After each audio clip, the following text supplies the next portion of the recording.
welcome to today's episode of TheSquare. I'm Brandon Carmichael, and as you can tell, we're in a little bit different setting than we normally are. I'm here with Francis Walker. Francis, thank you so much for being here. My pleasure, Brandon. And we are in the London office, so we're actually here for a project, but we brought a few cameras and had the opportunity to sit down with Francis, who I've known for 4 or 5 years, and didn't want to miss the opportunity to spend a little bit of time with him for several reasons, but not the least of which is Francis did us the great honor of inviting us into your home studio and kind of walking us through a little bit of your creative process, which I'm really excited about.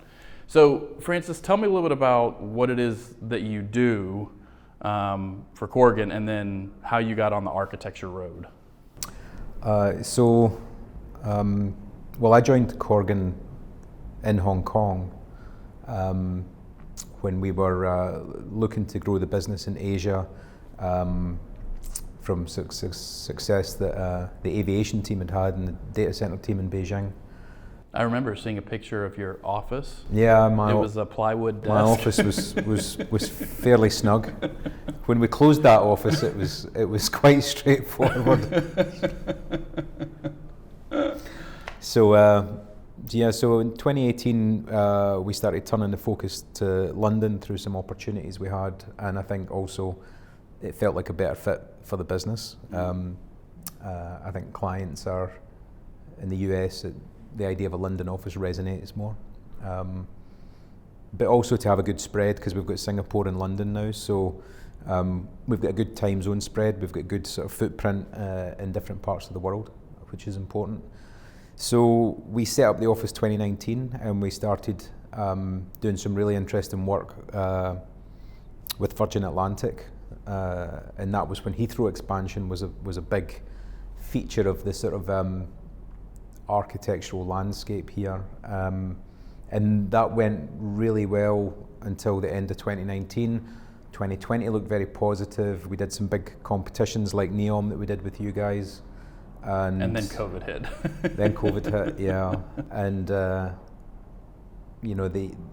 last couple of years has been quite difficult to get back out, and we were also on the cusp of that big "hey, we're here" push. Yeah. Because we had the confidence of good relationships with Heathrow, with Virgin Atlantic, with a few other clients, and then it all went into reverse because a lot of these companies had to let a lot of people go, and they had to really sort of tuck in, keep the lights on for a couple of years, because the aviation sector here really suffered, and took a lot longer to show signs of recovery. So probably the timing of you guys coming over is fortuitous, because it kind of feels like things are starting to ramp back up. Things are ramping up. There's conversations that are starting to happen again about projects and about capacity, and what we projected/predicted would happen was that there was going to be sort of a backwash of projects and pent-up demand, and there was going to be issues on the other side with a lot of things needing to happen, and clients still trying to figure out how to do it, having lost a lot of people. And it's been in the news, the problems the airlines are having with Easter traffic, because everyone wants to get out at Easter, They're done being pent up. There's a long winter, and they're keen. Yeah. So, director of the London office, but there's a whole journey of how you got to be here. Tell me a little bit about how you grew up in Glasgow. How did you decide that architecture is what you wanted to go into? Well, I actually grew up in a small town about 30 miles from Glasgow, which doesn't sound like a great distance, but when you consider that coast to coast in Scotland is less than 80 miles, or maybe touching 80 miles, Glasgow was the kind of gleaming city to the east when I was growing up. I'm definitely a country boy in my kind of roots, which I'm proud of. How did I get into architecture? Well, I mean, it was really the interest in art and being kind of interested in that. And I was fortunate enough that I had a friend at school who was a few years ahead of me that went and studied architecture. And just, the influence of people around you, and especially the influence of people around you in a small town, it tends to pop more because there's just less noise. There's less places you can go and get inspired by people. Certainly where I grew up was very, working class and that was kind of life, So the idea of going to university and things like that I'm definitely the first generation where a lot of people went to university. It was pretty rare up until quite recently that people did that. Usually they would go into the trades, they would do apprenticeships. It was very traditional. So that was kind of different. So part of it was that. The reasons for architecture, I have to be honest, were a little bit vague. I wasn't someone who always wanted to be an architect. And it's something that when I went to study it, took me a couple of years to get my head around it. Yeah. And then I really enjoyed it. And it's been the same, I think, in my career because I've moved around a lot. So I'm a bit of a mongrel in architecture. I've worked in different sectors according to where I've found myself. Right. So I've spent a lot of time in Asia, spent time in the US, different parts of the UK, and just kind of falling into whatever sector was busy there. You're looking for a job, and that was kind of it. It was working to live. Yeah. And the sort of career just kind of was getting dragged along behind. So, but that's been it for me. It's been opportunistic rather than some big plan. So even before you knew that architecture was where you wanted to go, there was art and there was music, and so we're going to transition now into you taking us through your workshop in never before seen anywhere else in the world. It's a very exclusive, very exclusive studio. And a couple of caveats.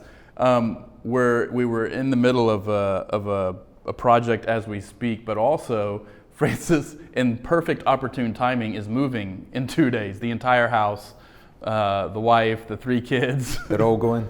And still made time for us to go and work through the studio. So thank you for letting us do that. And here's what that looked like.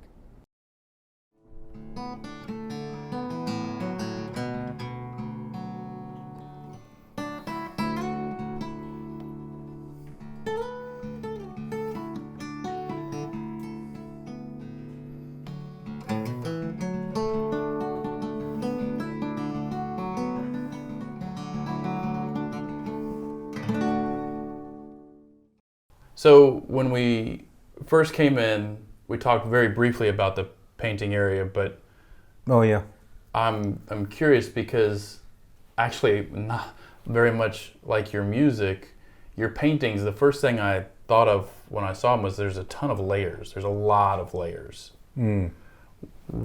Tell me a little bit about why painting is important to you. Oh, I've just done it for so long that it's not really something that's optional, but it's an interesting point. So with the music and with the painting, and I've got a tendency to be glib, but I think if I was talking seriously about the music and the paintings, it is about layering, and it's about layering simple things and finding ways to organise them so that they don't have a rigid relationship. And some of the records that I'll share, one in particular, that idea of making music or making images through simple repetitions offset against other simple repetitions and then modulating those is really, that's the process, right? It's a simple thing to explain, and I guess what I like about it is that you get complexity out of the repetition of simple things. So maybe it's the illusion of complexity, or maybe that's what complexity is. I don't really care. But that's how there's always a point. There's an arc to the process that I recognise now, which is a upside of doing something for a long time.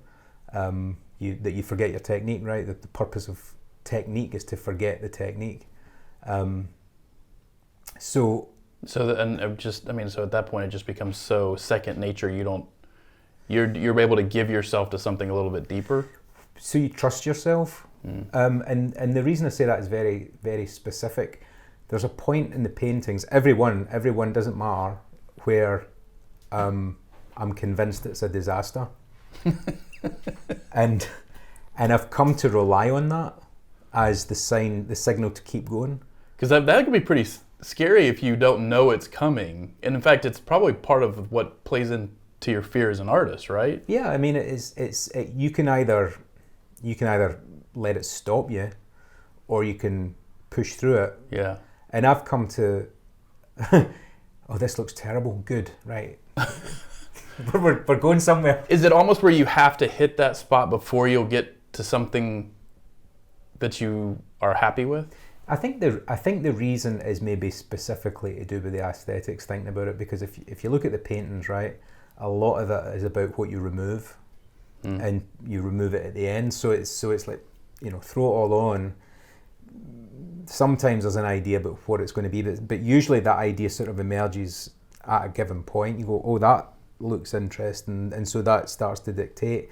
Some of these paintings here are specific to a project that we're working on together, so they're a bit different.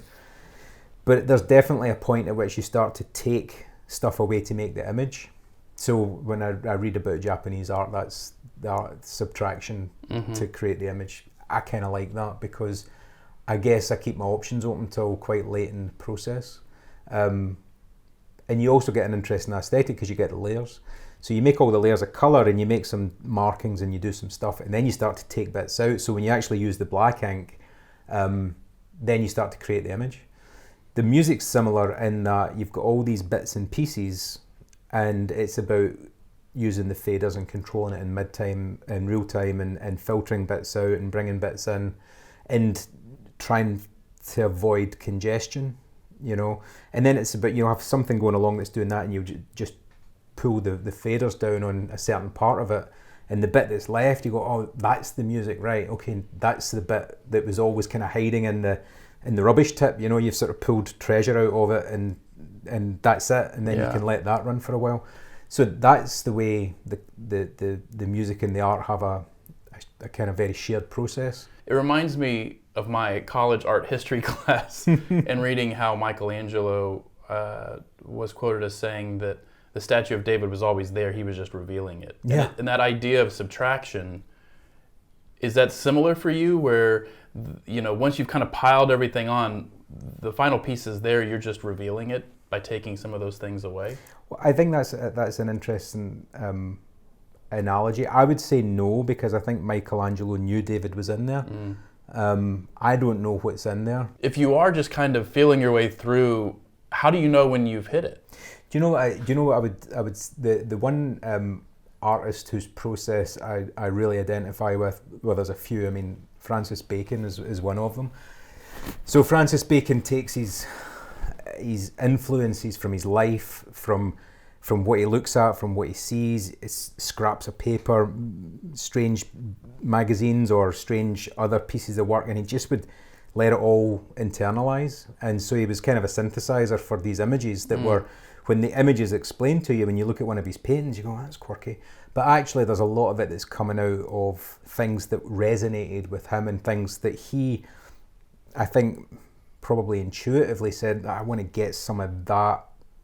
So if he's got a book of zoo animals, or if he's got a book about any number of things, or if he talks about when he lived in Africa and things like that, then you can start to see his paintings are these collages of his life, and I like that. With music, you pick up sounds that you like along the way. You pick up sounds and you think that sound goes with that sound, and it's more about like collage than anything else. But the other one that I think that's significant is I love the way John Cassavetes made his films, and there's with John Cassavetes there's usually 3 or 4 different versions of his films, because for him it was in the editing.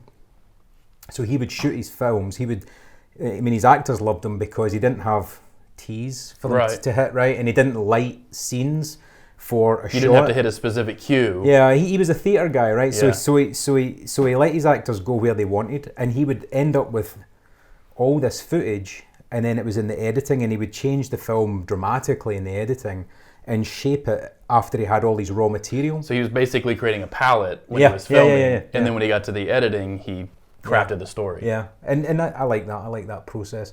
I respect someone like Hitchcock who would storyboard every frame, and it had to be just so. And we talk about Kubrick a lot, the specific nature of what he did. I can revere their work, but that's not the way. That's not the way I do it. It's more, palette.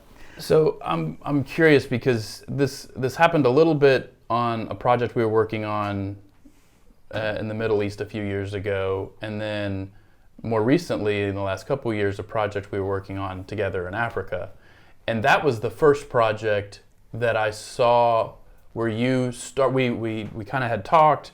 We started the kickoff of the project process, and you brought these paintings. And it was, you kind of introed them in a way that was like, hey, I was thinking about this project and it inspired these paintings. And I really resonated with that because I think there's a lot of people, particularly architects, who may play a music instrument or have other outlets and may have an indirect relationship with the way that they design, but your relationship is extremely direct. I mean, even I'm thinking about the project that shall not be named currently, that we're working on right now, where literally the terminal design came out of a painting. How did you find that relationship? So with those types of projects, I think it's making the images as sort of a backdrop to meditating about the project. You know, it's you sort of you come at it from the side, you know, because I don't think you can just rely on the brief and you can just rely on planning principles when you're trying to find an edge or a story, right? We talk about stories a lot.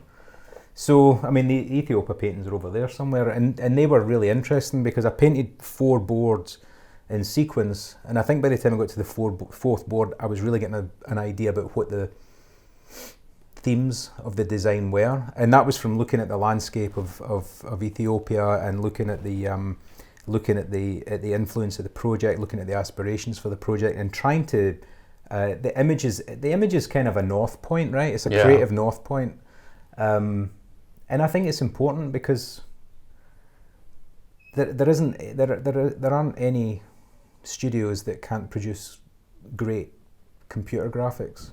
Everyone can do it, right? So what's your edge? And I think, you know, I think Corgan should look at the people that are in the company in creative positions and say, how do we get an edge? Yeah. How do we get a story? And I think that does happen to a certain extent, but I would encourage it a lot more. Because there'll be people that are there at Corgan that go home and do something, and you want to get that into the project. Right. I remember when we did a project in London a few years ago, and I was in Dallas, and I think it was Scott Stoops wrote a piece for it. And I said to everyone, do something, show me something, and he wrote a piece. So it's not, it doesn't, you have to find what your thing connection is. to it. Right? What's your north point for this project that's going to do it for you? And if it's on the computer, that's great. I don't mean all computer graphics are the same. There's some people that can produce very compelling images, and if that's what it is, that's fine. But you know, we talk about it a lot. We talk about model making, and the workshop's a great thing, and but the hands-on, little bit rough models and things like that, it just, I don't know. I can't tell if I'm just an old-fashioned architect. That's the kind of thing I'm drawn to. You know. Yeah. When did you first have a love for painting? When I was at what you call high school, secondary school, in the west coast of Scotland, small town.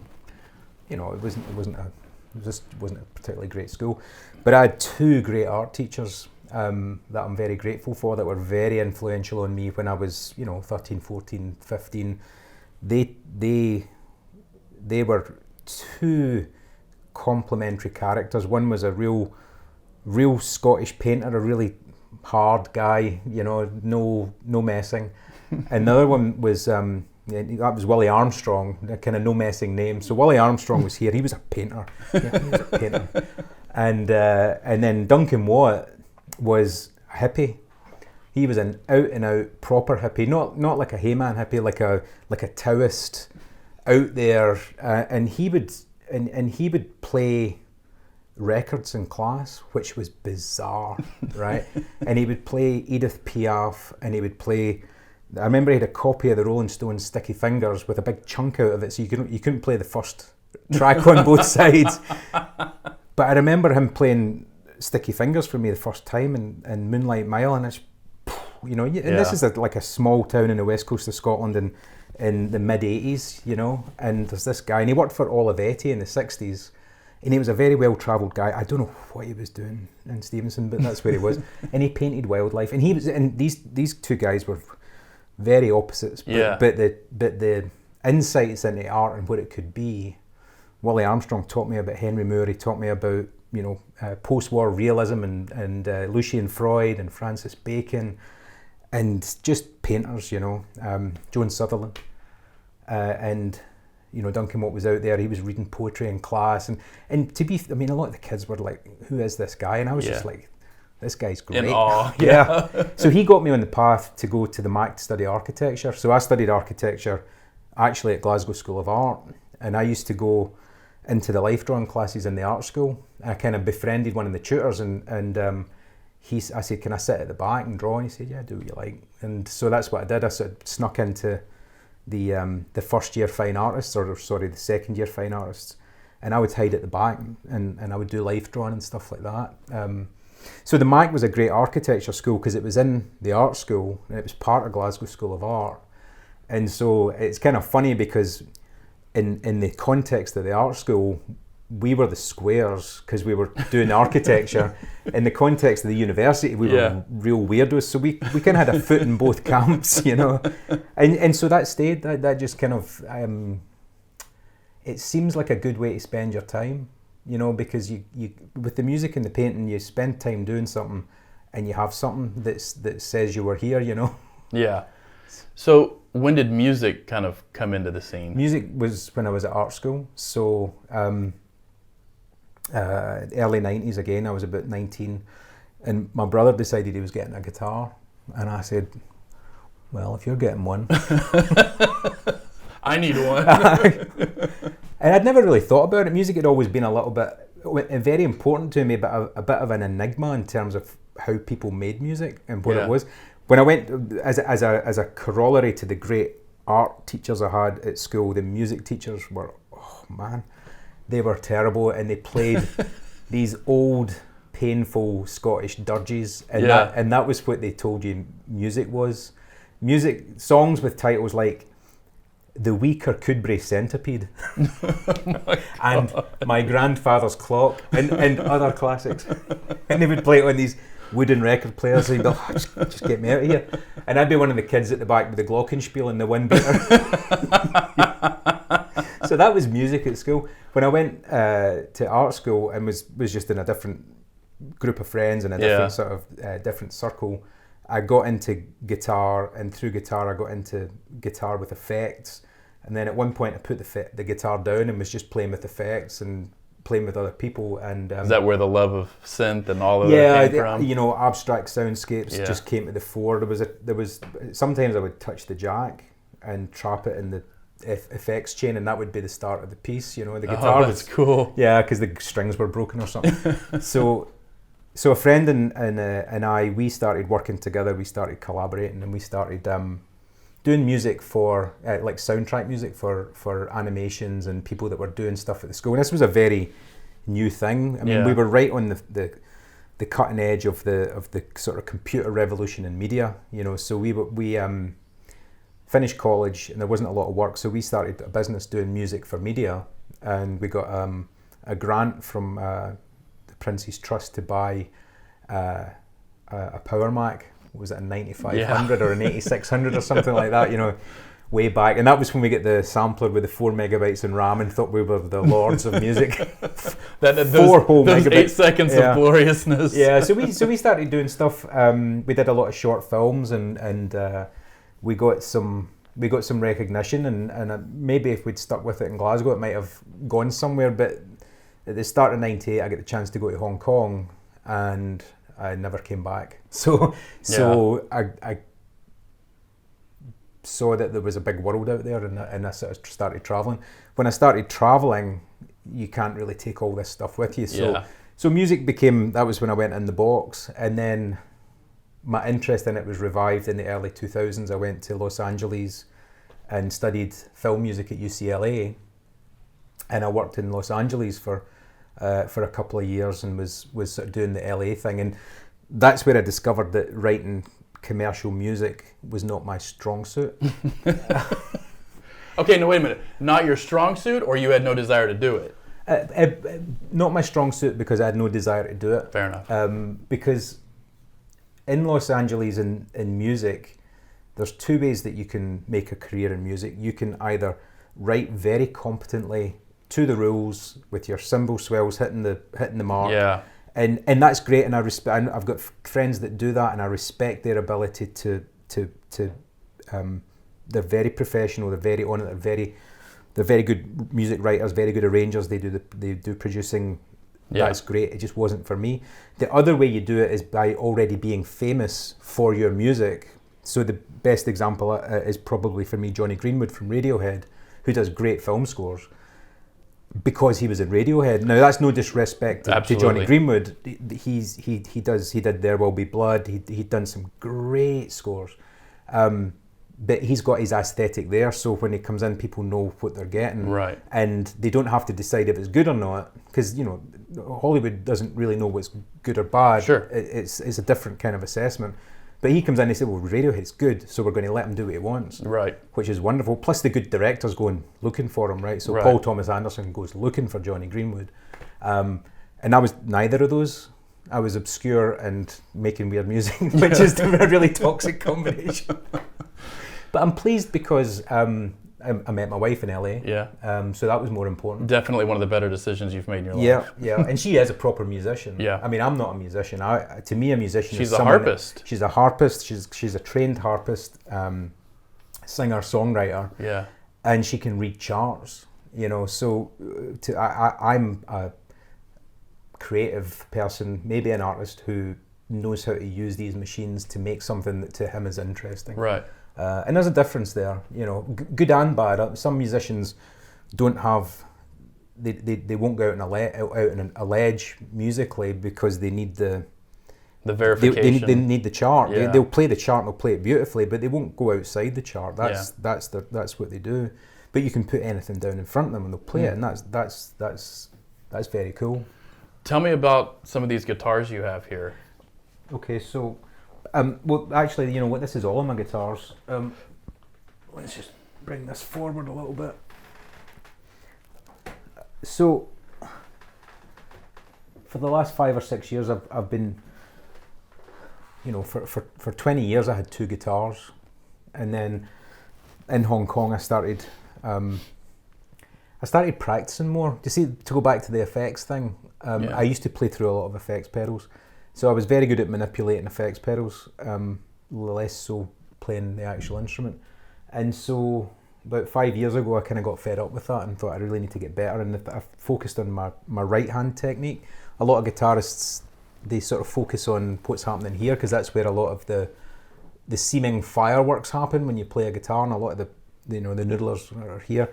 But if you watch like flamenco guitarists or you watch jazz guitarists, you watch the guys that don't look like they're doing much, but the music that's coming out, it's just blowing your mind. A lot of it's right hand technique, so I practiced on that. So I started building a collection. These are my acoustics, and so what have we got? We've got a resonator, brass-bodied resonator. So this is a national guitar from San Luis Obispo. My guitars are a nice mix of British and American. Yeah. So this is an American made guitar, and it's a reproduction of the guitars that they built in the late 20s, early 30s, using the brass body and a cone resonator to project, because it was before you had electrical amplification. Right. So when electrical amplification came in, these guitars kind of went out of fashion, and then they came back because everything comes back eventually. They stayed niche, but it's a really nice guitar with a very distinctive tone. The brass body I mean, I guess it's closer to a banjo, so you can hear that, and it's got that resonance in the body, right? So I guess I'll play it with a little bit of slide. So that's your Rycuder sound, right? Yeah.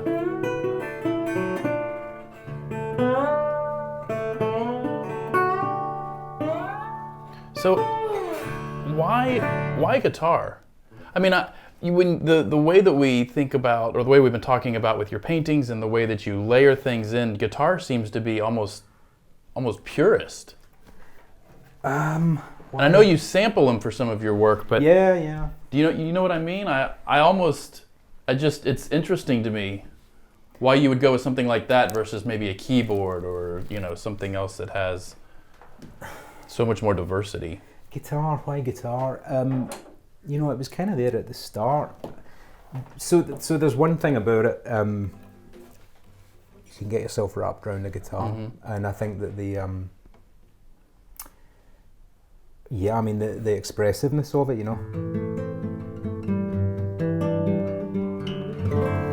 I mean, who couldn't just do that all night? Yeah. I think what I like about the guitar is the dynamic range and the emotional range of it is pretty much limitless, and you can get into a point where you're not really focusing on technique. I can get there a couple of times. I need to warm up. It's not going to happen right now. But the hands on the instrument, increasingly the fact that you don't plug it in, that you play it as an acoustic instrument. So this is my classical guitar, and it's interesting because it's the same body size as the National, but that's brass. You could, if the zombies come, that's the one you're that's the one you're wielding. That'll give them second thoughts. But this is very light, so feel the weight of that. Oh yeah. Right, you got to kind of hold it down. I mean, these are built for the resonance. So the way it works is you usually use quite a stiff wood for the sides and the back, right? So this is rosewood, and then you've got a very, very light, very resonant spruce top.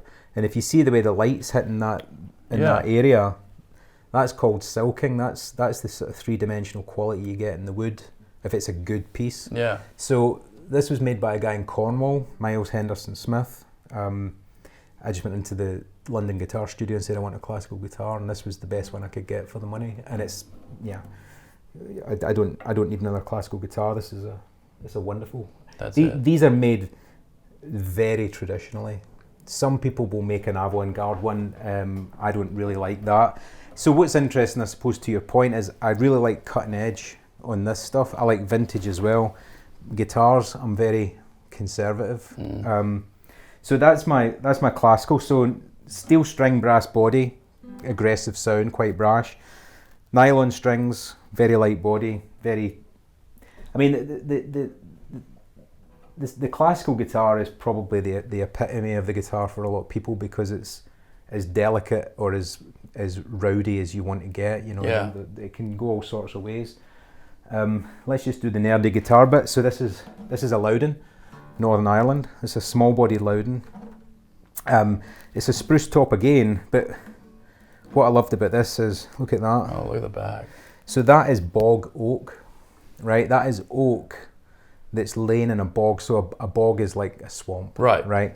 So it's oak that lay in a swamp for about 5,000 years. They dated it, they pulled it out, and if it sounded like rubbish, they wouldn't have used it to build guitars, but it actually makes for a very nice tone wood. And this combination of the spruce and the bog oak is a very nice, clear sound. And even though that's a small guitar, it's probably my loudest guitar. Really? Yeah, because the way Loudon build their guitars, they're very low tolerance. They verge on stiff, but as a result, you get more sound transfer through them. So in comparison to that, so that's a small body. I guess in a Martin guitar, it would be called a parlour, and then that's a dreadnought. Right, you can see the difference in the body size, but this is a louder guitar, but this has more bottom end. This is a beautiful bottom end, really, really nice tone. The other interesting thing is that they're both spruce tops, right? But that's 1999, that's 2018. So that's 20 years of just aging. Aging, yeah. Goes that beautiful sort of mellow brown colour. So these are nice complements to each other. So these, you know, so you can see I'm totally justifying having these Absolutely. slightly different guitars. It's a good thing you're married to a woman that understands. I should say that Marnie bought me that. Oh, really? Yeah, so that was a gift that she got me. So when you when you come into the studio, whether Nope. Oh, Save the best till last. This is my arch top. look at that. Yeah. That's a bourgeois God, that is just a arch top. gorgeous object. In Flame general. maple. It really is, and it's a stunning sound. You can see these guitars were built big for the jazzers in the 20s that had to have a big guitar, big sound to project. Yeah. And it's a slightly stiffer construction than the Dreadnought. To me, this sort of splits the difference between the Dreadnought sound and the resonator sound, which is kind of interesting. It can go kind of metallic at the bridge, but yeah, this is a work of art.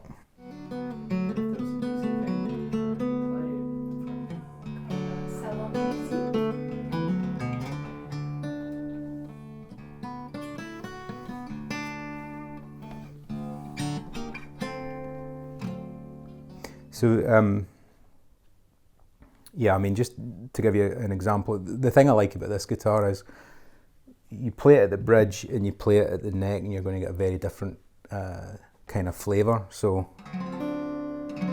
it's much more what they call glassy, but if I get in here, it gets a bit rawer and a bit more direct. And the reason is that there's less overtones playing at the bridge, because there's more tension in the string at that point. But you get up here, so it's just got a lovely tone. It's got a very, if I just play a note,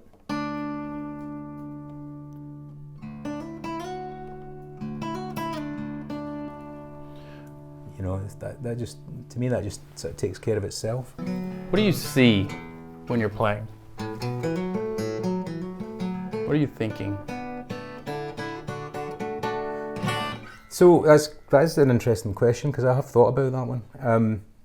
So the way I play is I'm not very good at, this will come as a great surprise, not very good at learning compositions. For the classical guitar, I sit down and I really try and learn some of the classical pieces like Liendis and things, because they're just magnificent pieces of music, and also for your technique, they're about as challenging as you're going to get.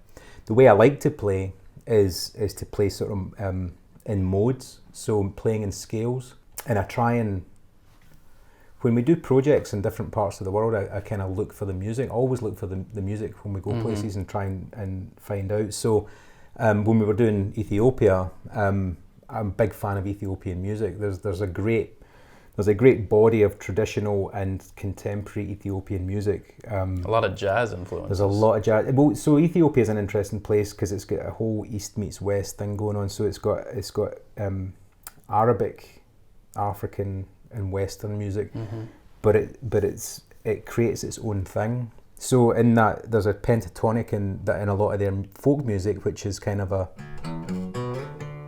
very, very positive kind of little run.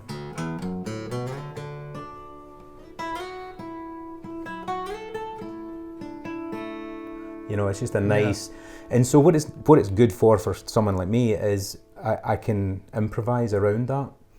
And so then to me it's about telling a story with music that doesn't really have a plot, but it has a narrative thread. It has an arc, yeah. It has something about it that makes it not so much a beginning, middle, and an end. And I think this is where the folk tradition comes in, and where it interests me, sort of being Scottish, there's a big folk tradition, is I think folk music is cyclical because folk culture was, you know, society didn't change much for a long time. There's good and bad in that. Yeah. But just the idea that you can get into a kind of a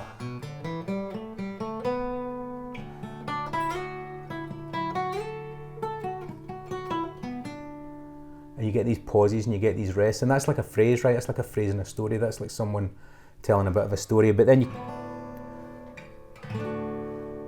and so you're just kind of mucking about in that mode.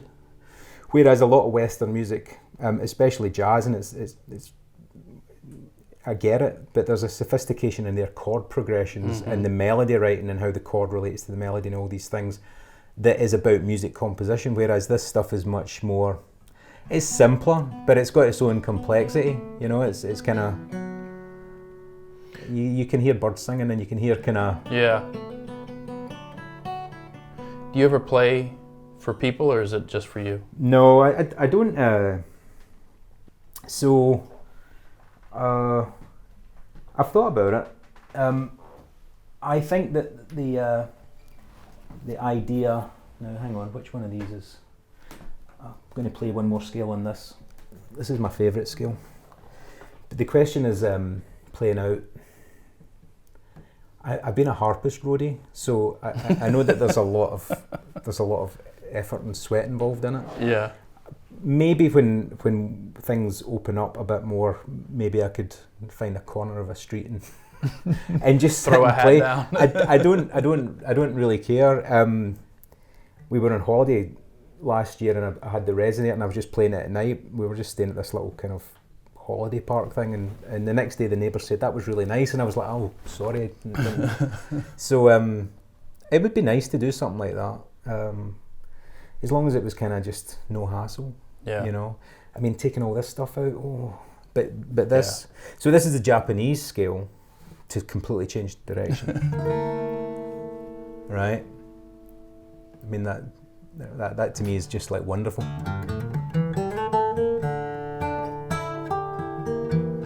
The minor notes in there. Yeah. Well, the thing that makes that scale is the flat 6, and there's actually no third in it, so it's a 1 2 4 5 flat 6. But where it gets at that kind of thing is, you know, it's just intriguing. Do you associate the music of countries with moods? So you sit down and you're in a certain kind of mood. It's a mood that is only satisfied by this kind of country's music. I would say absolutely. This is the Arabic scale.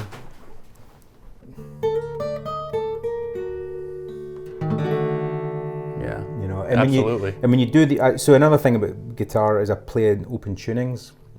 So when you do open tunings and you do certain scales, they're very sympathetic to that scale because the open strings are in the scale. So this is open D and it's very... Yeah. You know, I can absolutely. look a lot better than I am.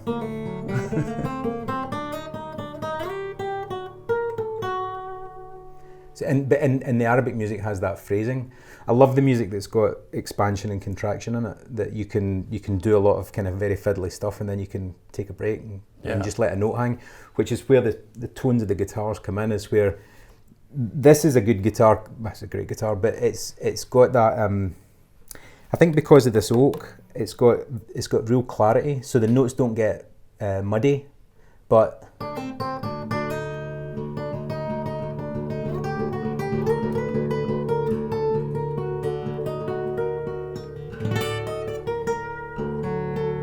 bit of a flub in there, but who cares?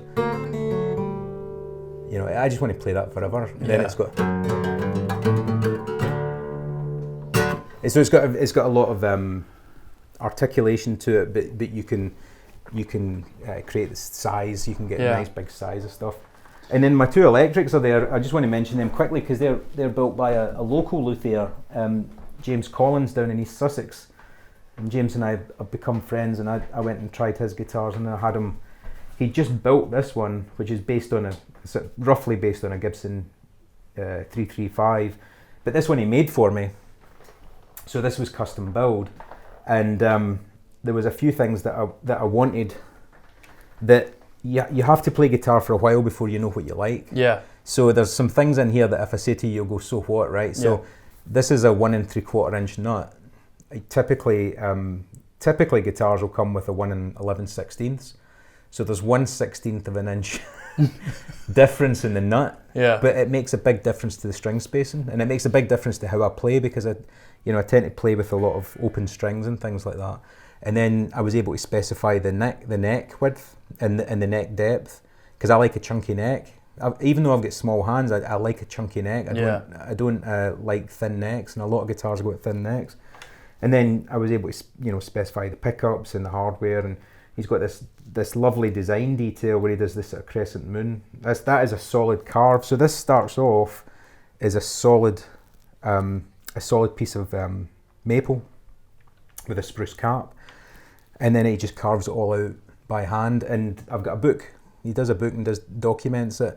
But he's a real artist. You can see this. Oh, absolutely. See this kind of curved stringer that's going through the. So what he does is, the fretboard's ebony, and then he'll cut it to that curve, and then he puts the maple stringer in it, and then he glues it back together. Golly, the detail. It's just a beautiful piece. How long did it take him to make this? It took him about 3 months. Wow. He didn't go fast, but when you get to a point where you know what you like and you can have, this guitar I think is number 43, right? Wow. Gibson will put out, I don't know, tens of thousands of guitars this year. I was a big Gibson fan for a long time. Gibson Les Paul Gold Tops were my thing. But when you get your own guitar that no one's had their hands on, and by this time you know what you like, it's wonderful. You pay for it, but you don't ever sell it, and it's well, in a real sense, it's priceless because it's exactly tuned to what it is what you want. It's and your needs. It's a fantastic guitar, and this one is every bit a sequel. This is another one that he made, and he just made this when I went to see him, and I played it for 5 minutes. And long story short, I ended up trading some very sort of high-end American guitars to get these two. But I was very happy with that because, number 42 and number 43. Yeah. And, it doesn't make them better guitars. It makes them better guitars for me. Yeah. It makes them just bespoke. Well, thank you for sharing. No, it's a pleasure. This space with us. I was just in the Tate, and one of the exhibitions I saw was artists' workshops, right? Yeah, and you just get to understand a little bit more about a person when you see the space, that it's deeply personal. So I thank you for inviting us in, but also it's eye-opening. So as we're wrapping up, tell me, you've got a whole collection of records, and we've talked about how you sample some. Yeah. Tell me a little bit about that. Okay, so I'm just going to run through a few that are really super influential to me. I'll try and be quick. Miles Davis on the Corner. Mm-hmm. It's not one of his better known albums, but it's from 1972, and to me it's just an amazing piece of music for a few reasons. One, he had a great band. They were doing kind of I hate to say this, kind of a jazz rock crossover sound, but when Miles Davis did that, it was still his sound. Right. It's a very angular music, but what's interesting is a lot of it was done using tape loops. So it's a similar process to what I'm doing here. It's just that they were doing it with tape, and they were splicing bits together, and they were doing a lot of takes, and then they were just taking bits and putting this track with that track, and sort of it was built in the studio, and it's very improvisational sound, and it's just to me it's a great sort of reference point. It sounds like a sweet spot for what you do. It really is. It really is. We don't play trumpet like Miles Davis, but the principles behind it, the layers of the percussion and the simple lines that repeat, and the way that they work, the sounds work off each other, is superb. Obviously Blade Runner, well, which this we'll probably talk about a little bit more in the rest of the interview, but movies have had a huge influence. this is kind of top of the heap. I've been listening to this soundtrack. The interesting thing about this film is that it sort of was reborn in 1990 as far as I'm concerned, and that was the year I started college, and I went to the Glasgow Film Theatre to see the director's cut of Blade Runner. Having seen it when it came out, with Deckard's voiceover and all the rest, but as soon as the lights went down and you saw Los Angeles and you saw the flames coming out the thing, and you heard Vangelis's kind of glissando that opens it up, I was like, wait a minute. Yeah. I have not seen this film before, because when someone's talking to you, telling you what the story is, they're doing a lot of the work for you. You're kind of a passenger. This was just different. So this is prized possession. Stravinsky, The Rite of Spring, 100-year-old piece of music that still just sounds off the charts. And a lot of this is about simple phrases that are layered up, passed between instruments. I mean, it's done in a magnificent way. I try and get some of this, but this is Rite of Spring, Stravinsky, very famous piece of music. When the Walt Disney Concert Hall opened in Los Angeles, I was there. That was their gala performance to open the thing. So it's a very well known piece of music now. 100 years ago, it started a riot at its premiere because it was just too nuts for people. They blew a fuse and they were throwing fruit at the dancers and all the rest of it. And two more quickly, Enter the Dragon, Lalo Schifrin. Yeah. I mean, Lalo Schifrin, Mission Impossible theme, Dirty Harry, Enter the Dragon. That's another one that's been with me a long time. This is an oddity that I'll go out on. Electronic music folk know this one. This is Walter Carlos, nay Wendy Carlos, interpreting Bach on monophonic Moog synthesizers. I love that picture. Oh, the pictures. You know, this is a serious record, and they kind of went a wee bit tongue in cheek with it, which is cool. It's a beautiful piece of music because I think the challenge when the electronic music was coming out was how do you make it complex? How do you make it human? How do you get some of that stuff that kind of comes out with good Bach performances? Yeah. And I challenge anyone to listen to this and not think this is a really fine, genuine piece of music. This gives it kind of a pastiche vibe, which I don't really dig, but I mean, it's kind of interesting because the original Moogs were all built as furniture with the wood frames and stuff like that. But Switched On Bach's a great piece of music. So there's 5 records. They're at the top of the list. They're on heavy rotation for me. Yeah, absolutely. Well, Francis, thank you again for letting us come in and invade your space. And pleasure. We're going to continue the conversation back in the office. Can we go for dinner? Yeah, let's do that first. Yeah. Thank you for letting us go through that, Francis. It was a blast to be able to see a little bit of your creative process. I forgot to ask while we were there, why plywood? Like, the paintings that you're doing are all on plywood, not canvas. I'm guessing that's a conscious decision. Yeah. So there's a couple of things. It's 3/4 inch ply. And then on top of that, there's just a bunch of layers of, you know, the gum tape that you use when you're doing like watercolors or acrylic to stretch the paper so the paper doesn't buckle. And usually you put that around the 4 edges and that holds the paper so that when you apply paint, it doesn't buckle, right? I always loved painting in those edges. Yeah, it's very me, right? But I always remember spending more time up in the brown paper, kind of drawing away and liking the texture of the brown paper. So I liked it, but also a lot of the paintings I'll go in with a pen, you know, because I cut my teeth on drawing boards, and I do like that. I do like that combination of kind of rough pen and then sort of precise pens, even if you're just sort of marking out an area or, you know, just giving it a little bit of precision, so you get that kind of like rough side and that precise side. And that's kind of the aesthetic. So you can't do that on canvas, right? There's no tension for you to actually hold a ruler against it and draw these lines. You need that solid surface. Exactly. And the paint, you know, the canvas soaks up the paint, so it's not a surface that you would want to try and draw straight lines on, right? So that was really it. And then there was just sort of the expediency of being able to move them around, being able to buy them pretty cheaply and just make them. Yeah. And I kind of like the idea that you make the piece that you work on, you make the substrate yourself, you know. I always, when I have used canvas, I would always stretch it myself. And part of the reason for that is I like to work on the unfinished canvas as well. That was kind of a Francis Bacon thing, you know. He would actually turn the canvas over and work on the bad side. The bad side for him was the good side, because it was just had more imperfections in it and more tooth, you know, that the paint would catch. Yeah. So I kind of like taking that idea, and then also I was always around plywood because my dad was in the building trade, you know. So there's a few. That's not the reason, but it's kind of like it's kind of a little resonant point about it, you know. So, we talked about this a little bit as we were traveling back to the office, but I'm curious, with things going increasingly digital, at the risk of sounding like Jonathan Massey?